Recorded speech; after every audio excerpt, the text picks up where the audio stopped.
على مدار سنين استمتعنا بالكرتون اللي عمرنا ما هننساه. كرتون توم وجيري ليه حلقات مأساوية وحلقات انحذفت كلها، بس حلقة النهاية ما نزلتش قبل كده. توم وجيري هيكبروا في السن عادي زيهم زي كل الكرتونات اللي اتفرجنا عليها. جيري ما يقدرش يعيش من غير صاحبه وصديق عمره توم، ولكن للأسف توم هيموت وهيفضل جيري عايش لوحده أيام وليالي وسنين لحد ما يجي يوم ويموت.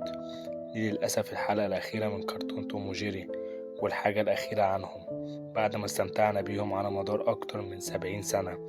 خليني أقولك، هسيبلك اللينك بتاع الفيديو في الوصف تحت، وعلى فكرة في جزء تاني برضو سيبلك اللينك بتاعه. وبكده يبقى وصلت لآخر الحلقة. أتمنى تكون عجبتكم وتقولي رأيكم في الكومنتات، وما تنساش تدوس لايك واشتراك في القناة علشان يجيلك كل جديد. وتابع معايا سلسلة فيديوهات هنزلها كل يوم في رمضان عن قصص الأنبياء والقرآن. سلام.